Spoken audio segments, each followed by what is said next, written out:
Along the decline of colonialism, Afrocentrism began. And one of the biggest goals of these Afrocentrists is to turn Africa to be black. Like every single country needs to be of dark skin and kinky hair. And now everybody's mad at them and nobody's welcoming them anymore into their countries. So instead they stole white man's history. Like how typical, black people stealing. See, this is like feeding into the stereotype again. Colonialism is not something that I need to introduce, since we all know what it is and it has affected our life in one way or another. And the same thing about slavery. It's a common knowledge by now that every country has had slaves or has been enslaved. White, black, Asian, Indian, you name it. They all had slaves and got enslaved at some point in history. It just so happens that the last form of slavery has happened on the basis of belonging in color. And the subjects of that system can be pinpointed nowadays very easily, as their complaints still echo in the society they still live in. Complaints such as loss of history and being unaware of their roots, where they came from, and values and traditions, language as well. So that's why around the late 1900s and throughout the beginning of the 20th century, along the decline of colonialism, Afrocentrism began. Afrocentrism started as a way to introduce slavery subjects into their history and culture. And it's a great opportunity, however, they took the opportunity and ran with it. Now we still see that today. And now everybody's mad at them and nobody's welcoming them anymore into their countries. Prime example for that is Tunisia kicking out black people out of their country because, well, they're kind of overpopulated, and as well as the movement of Afrocentrism that is aimed towards changing history, future, and the present. Feminism, LGBTQ, and Afrocentrism are all movements that had innocent beginnings. But thanks to a few loud, unintelligent people, the movement took a wrong turn. And so now everybody that subscribed to it gets attacked based on belonging to that type of ideology. It's like they kind of didn't read the fine print and so now they're involved in their way into deep. Like, a man can be a woman and Cleopatra is actually black. Usually when an information of great depth is given to people who are shallow and can't comprehend it very well, of course a misunderstanding is going to happen. And these are usually the people that argue the loudest and who take the movements into extremes that are serving no one. This is kind of a vicious cycle, but it is well known that black people in certain countries are being profiled as less intelligent and, well, mostly ignorant. And that usually happens because of how many of them actually have degrees, such as bachelor's and master's and PhDs. I know the number is on the rise, but currently it's not the highest percentage. And also, their main ways of coming out of poverty and changing their whole situation is through the entertainment industry or sports.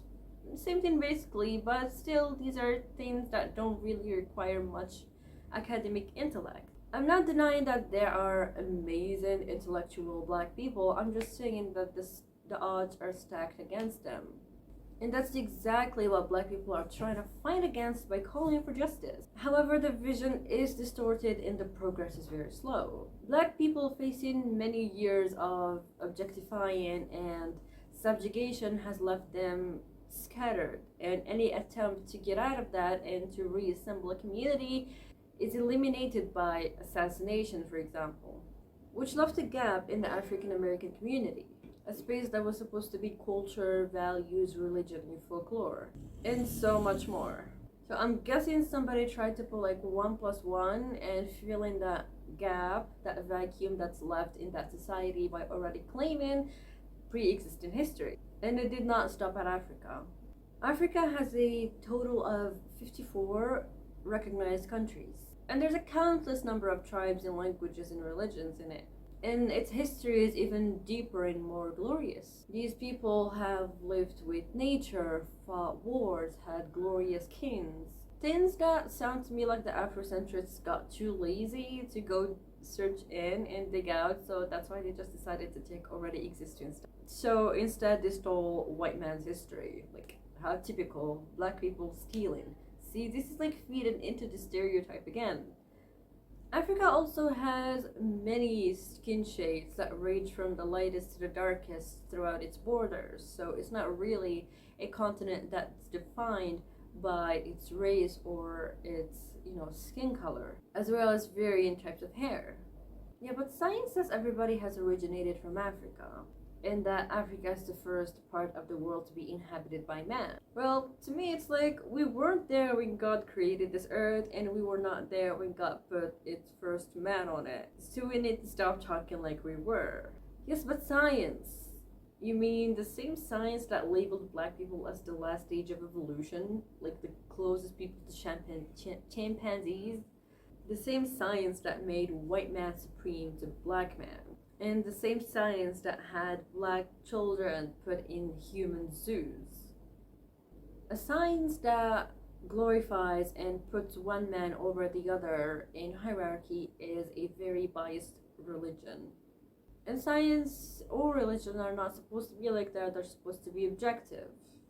However, if we do follow that point of view, then yeah, every race on this planet had to go through some sort of process of demelanination. If that's the case, then the following Afrocentrist statement does kind of make sense. Asians, white people, Jewish people, Indian people, pharaohs, Shakespeare, Queen Elizabeth, everybody has gone through the same process of demelanation, which originally, like their default blueprint is actually them being black. So that's why it's okay to claim their culture. And even though all these statements do have a root that stems from science, it really sounds like somebody just casted pearls before swines. I don't know if you guys know what that means, it's in the Bible. Such information mustn't be left to the majority to discuss. It's not a public opinion, it's something that needs actual intellectuals to delve into. And it's good to know things and to be well-rounded. But you're not always entitled to an opinion that needs to be heard. Like, keep some stuff to yourself. Because people of the same IQ as you might hear it and might propagate it, and it's not something we want because it's just spreading of ignorance. Are African Americans embarrassed of being Americans? When somebody calls you an African American, they don't just call you an African American, there's a whole hidden statement under that. They're actually calling you, oh, you descendant of slaves who we freed and integrated by labeling them differently from the rest of us. Why can't it just be Americans that happen to be black? Well, because we're in 2023 and there are still racial and hierarchical barriers that those people have to go through. And it's a way of showing your supremacy and rendering the person a pariah. And so yeah, I'm pretty sure it's almost kind of embarrassing that it's your skin that's compromising you. So yeah, I'm sure it's kind of embarrassing that it's actually your own skin that's compromising you. And one way of giving pride where pride is due is by having a culture and a place where you don't look different and you're not labeled as different. And that can only be Mother Africa. And so now, due to that crisis of identity, the people the furthest away from Africa are talking on how Africa is and what it should be. People who have blue passports and can't even say hello in any of the towns of that village or tribe they claim to be from. And even if they do get the chance to go live there, they can never really assimilate because, well, that's not their way of life anymore. Whether black people like it or no, slavery has erased the African in them. Now they're just American. So what is it being an African? Being an African is not about having black skin and kinky hair. Being an African is never about hating each other over our skin color. It does happen, I mean, yeah, but it's like only happens socially, but not systematically. This is a continent that had a lot of people come and go through by slave trade or just, I don't know, exploration or migration.